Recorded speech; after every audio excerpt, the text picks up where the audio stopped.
Welcome back, Mech Warriors. This is Congrex's Prime coming at you with a MechWarrior 5 Mercenaries Hero of the Inner Sphere DLC Mech Bay for Dummies, easy building.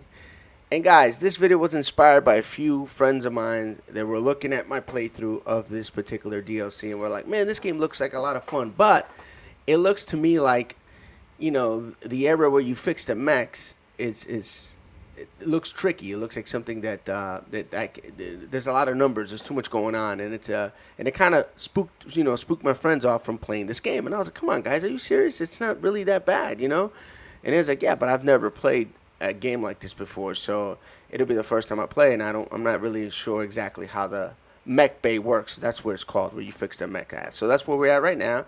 This is called the Mech Bay. And we have two mechs that I want to show you guys how to repair and go into a great detail about, what you look at in particular mechs. So let's look at this particular mech I have selected, which is the Locust LCT-1E. And this mech is a 20-ton mech. This is what this number over here stands for with the weight. This is how much weight is on the mech currently, which is 13 tons. So obviously there's some chunks missing off this mech, including its weapons. So what we're going to do, guys, is we're going to click on this mech and then go over to where it says Loadout. That's where you're going to be able to see a more detailed view of what's going on in your mech. So as you guys can see, we are missing weapon slots. This particular mech can carry weapons on his right arm and on its left arm. And it can carry an array of medium energy slot and a small energy slot. So guys also notice color coordinated, right? You see it's blue. So we're going to go right here, and it says ballistic weapons are going to be purple, and they're going to kind of have this look to them. Energy weapons, which are like lasers or flamethrowers, are considered blue.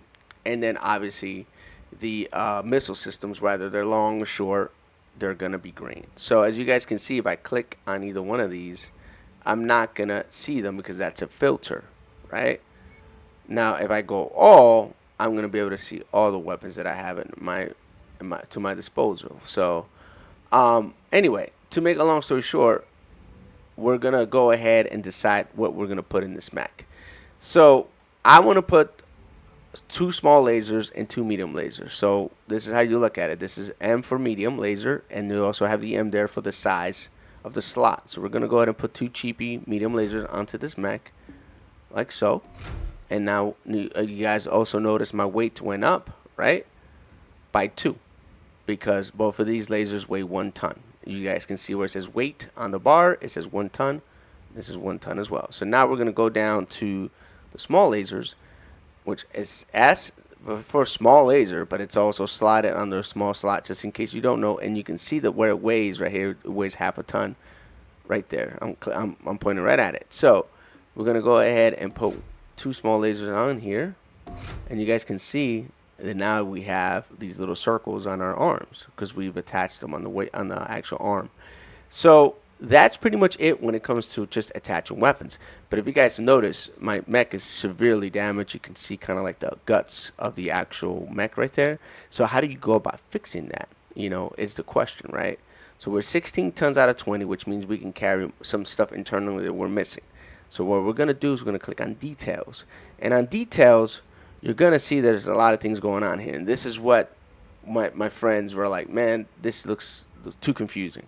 And it really isn't if you understand what you're looking at. So we have armor, 20 of 20. So armor, you got to think about it like hit points. Like you got 20 points of damage that can be done to this area before the armor is completely stripped off. And it looks like this, 0, 0. And then you also have these front and rear, which I'll explain in a second. And then you have structure, which is what we're going to look at next. So think about the structure of your mech as like the bones. And think about the armor as the meat or the muscle. So once the muscle is gone, then you're hitting bone until the bone cracks. And then, then that particular limb is broken. So that's what that stands for. Now, you have front and rear. Now, some of the parts of the mech has front and rear armor. Some don't. For example, the head only has armor. So it doesn't matter which part of the head you hit, it's all going to count for 1. Now, on the right torso, left torso, and center torso, that is not the case. And it has rear armor. So it only has 4 points allocated to the rear, which it ain't a whole lot when you think about it. And then for the front, you have 16. So obviously they do this so that you can have a weak spot. So if you turn your back on somebody, it's probably not a smart deal because you're not going to be able to take but a fraction of the damage that you can take from the front. So right now, this mech only has 4 points to the rear, which I would definitely up that if I was piloting this mech. But we're not. I'm not piloting it, so I'm not going to worry about it. So now that we understand what armor, front, rear, and structure stands for, right? We can move on to actually fixing this mech, and let's do that. We'll hit repair all, and now we have a better idea of what we're looking at. As you guys can see, we can do about 16 points of damage with this setup. We running a little warm because we're not at +1. We're actually under. And we have like a little bit of armor, but we're fully repaired. We can run at 129 kph, and that's our max range. Like that's the furthest we can reach with this mech in terms of weaponry. So that's what all this stands for. Now I still have 4 tons to play with. So what I would do with this mech is definitely up the armor. So like for example, I will play around with this armor a little bit, and I would decrease that and increase that because it doesn't matter. I don't know if you noticed that it doesn't matter if I have 20 armors here, but it's also split up. So you got 15 front and 5 to the back. So I don't know if you guys noticed that. I look at this. I'm gonna do it here, and now I have 5 in the back and 19 in the front. But that I kind of like to have a little protection in the back because the last thing you want is to get smashed like that. Now, here comes the tricky part, right? You have to make a decision here. How much armor do you want to put in this mech, right? Which in my case, I will maximize it and see how much ton do we have left over. That's important. So let's maximize this armor and see how much we go over, right? And let's center. Everything is maxed out except for the head. And I think even if we max this out, it's 16.5 at this point. The problem here, right, is that we don't have something else that we can put that's a half a ton. See, so now you have to make a decision. This is where, designing the mech comes into play. You have to make a decision. Do you want to have that half a ton, or do you want to have the heat sinks to be able to dissipate the heat that you're going to be throwing out? So my point is I probably won't care, and I would put my heat sinks. Normally, if there was an engine slot, I would put them in here. And I would separate them as much as I can because that way, if you lose one, you're not jacked up. So we have 4 heat sinks on this mech, which is pretty nice. We're over a 1.04, which is actually not bad for a mech of this size.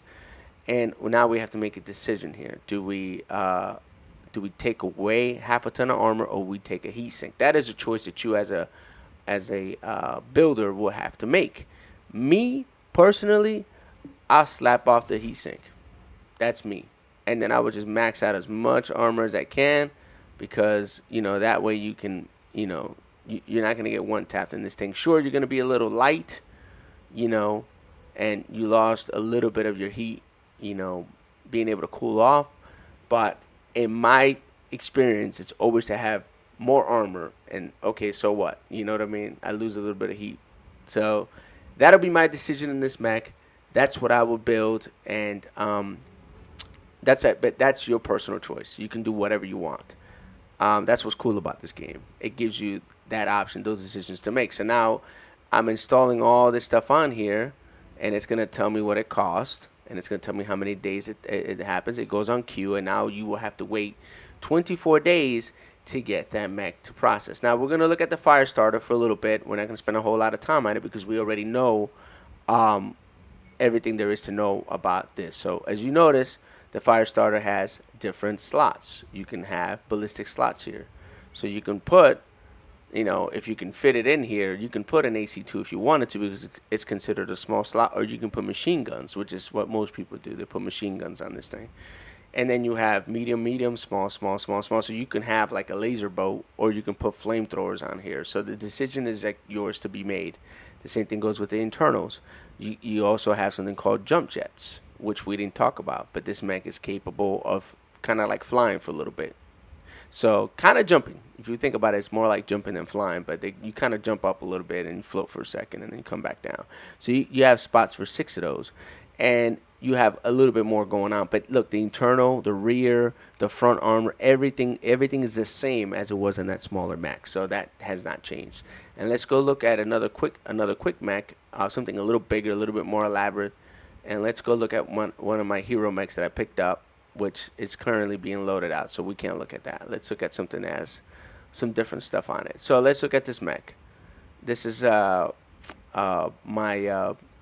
Griffin. This is something this is one of my favorite mechs in the game, and one of my favorite variants as well because of what it can carry. But again, you guys see you have to carry ammo for ballistic weapons. That's what I wanted to show you. Like this SRM Streak requires me to carry SRM ammo. Now, if you guys see how I have half ammo here and half ammo there, and each ammo thing is about a ton. But since I split it like this, you are asking, why did I split? Why am I taking up 2 slots? Well, let's just say I get my leg shut off. I still have ammo on my other leg, and that's just something I like to do. I'm carrying the same amount of weight, but I'm distributing it in different parts of the mech. I'm basically trying to plan ahead to, like, if something happens, if I lose a limb, I don't lose my weapons. Now, if I only have, let's say, all my weapons on one side, like I do in this mech, if you guys notice something, this armor has 36, this armor has 28, and you're like, Prime, why'd you do this? Why? Because there's nothing here. This is what they call a shoulder and arm. So you can use this to kind of like negate damage, and if it falls off, so what? Nothing's no harm, no foul.